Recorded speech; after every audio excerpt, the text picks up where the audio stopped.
মহানগর উত্তর বিএনপির সংগ্রামী সদস্য সচিব, যুগ্ম আহ্বায়ক, সদস্যবৃন্দ এবং আমাদের ঢাকা মহানগর উত্তরের সকল অঙ্গ এবং সহযোগী সংগঠনের বিভিন্ন পর্যায়ের নেতৃবৃন্দ এবং আমাদের মাঝে উপস্থিত 26টি থানা 71টি ওয়ার্ডের বিভিন্ন পর্যায়ের নেতৃবৃন্দ এবং আমাদের প্রিন্ট মিডিয়ার ভাইরা, ইলেকট্রনিক্স মিডিয়ার ভাইরা, সবাইকে জানাই আসসালামু আলাইকুম। প্রিয় নেতৃবৃন্দ, আমি প্রথমেই স্মরণ করছি শহীদ রাষ্ট্রপতি জিয়াউর রহমানকে, যার স্বাধীনতার ঘোষণার মাধ্যমে আমাদের সেই বীর যোদ্ধারা 1971 সালে মহান স্বাধীনতা যুদ্ধে ঝাঁপিয়ে পড়ে যারা নিজের জীবনকে উৎসর্গ করে দিয়ে এই বাংলাদেশকে স্বাধীন করার জন্য শহীদ হয়েছিলেন।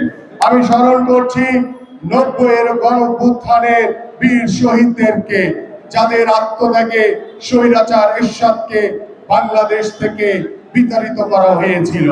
আমি স্মরণ করছি গত 17 বছর এই বাংলাদেশকে স্বৈরাচার মুক্ত করার জন্য ওই স্বৈরাচার শেখ হাসিনার বিরুদ্ধে যারা আন্দোলন সংগ্রাম করতে গিয়ে শহীদ হয়েছেন, গুম হয়েছেন, যাদেরকে হত্যা করা হয়েছে। আমি স্মরণ করছি 24-এর গণঅভ্যুত্থানের জুলাই আগস্টের সেই বীর শহীদদেরকে, যাদের আত্মত্যাগে আজকে আমরা একটি স্বাধীন বাংলাদেশ, একটি স্বৈরাচার মুক্ত বাংলাদেশ, ফ্যাসিবাদ মুক্ত বাংলাদেশ পেয়েছি। প্রিয় নেতৃবৃন্দ, আমি আমার বক্তব্য দীর্ঘায়িত করব না। আমি শুধু বলতে চাই, দীর্ঘ 17 বছরের যে আন্দোলন, যে সংগ্রাম, আমাদের 24-এর যে গণঅভ্যুত্থান হয়েছে, সেটি শুধু ওই জুলাই আগস্টের কোন সংগঠিত আন্দোলন ছিল না।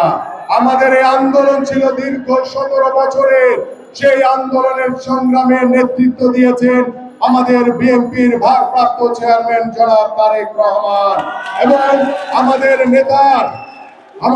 নেতার আন্দোলনের সফলতা হিসেবে আমরা 24-এর গণঅভ্যুত্থান জুলাইয়ে আমাদের এক দফা দাবি ছিল স্বৈরাচার শেখ হাসিনার পতনের দাবি।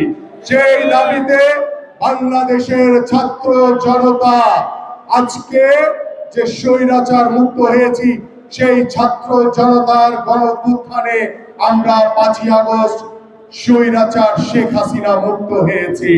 আমরা স্বৈরাচার শেখ হাসিনা মুক্ত হয়েছি ঠিকই, কিন্তু পরিপূর্ণভাবে স্বৈরাচার মুক্ত হতে পারিনি এখনো।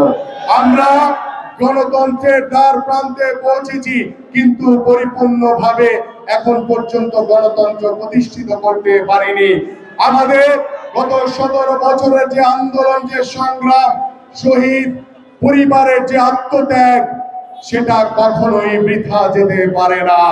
আমরা 5ই আগস্টের পরে যে অন্তর্বর্তীকালীন সরকারকে আমরা সমর্থন দিয়েছি, এদেশের সাধারণ মানুষ সমর্থন দিয়েছে, সেই অন্তর্বর্তীকালীন সরকারের ভিতরে কিছু নতুন দল আল বছর বাহিনী ঢুকে আবার ফ্যাসিবাদকে উস্কে দেওয়ার চেষ্টা করছে। আমরা দৃঢ়ভাবে বলতে চাই, সবার আগে বাংলাদেশ এবং বাংলাদেশের জনগণ যে সিদ্ধান্ত নিবে, বাংলাদেশ ঠিক সেইভাবে চলবে। আর বাংলাদেশ জাতীয়তাবাদী দল বিএনপি এদেশের সাধারণ মানুষের সাথে মিশে কথা বলে পরামর্শ করে ঐক্যবদ্ধভাবে আগামী ডিসেম্বর কিংবা ফেব্রুয়ারিতে যে অবাধ সুষ্ঠু নির্বাচন হবে, সেই নির্বাচনের মাধ্যমে বাংলাদেশের জনগণের সরকার প্রতিষ্ঠা হবে।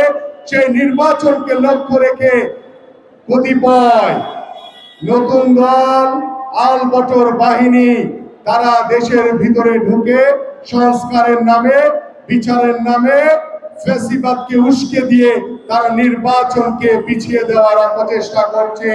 আমরা খুব দৃঢ়ভাবে বলতে চাই, কোন ষড়যন্ত্রকে আর সফল হতে দেব না। বাংলাদেশের মানুষ ঐক্যবদ্ধ রয়েছে, আমরা ঐক্যবদ্ধ রয়েছি।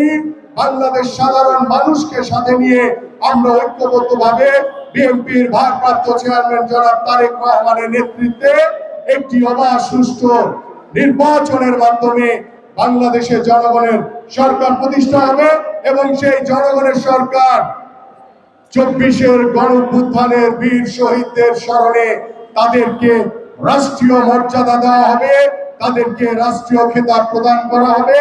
আমরা সেই বীর শহীদদের পরিবারের প্রতি কৃতজ্ঞতা এবং সমবেদনা জানিয়ে এবং আজকের এই সমাবেশকে সফল করার জন্য আপনাদের সকলকে আন্তরিকভাবে ধন্যবাদ এবং কৃতজ্ঞতা জানিয়ে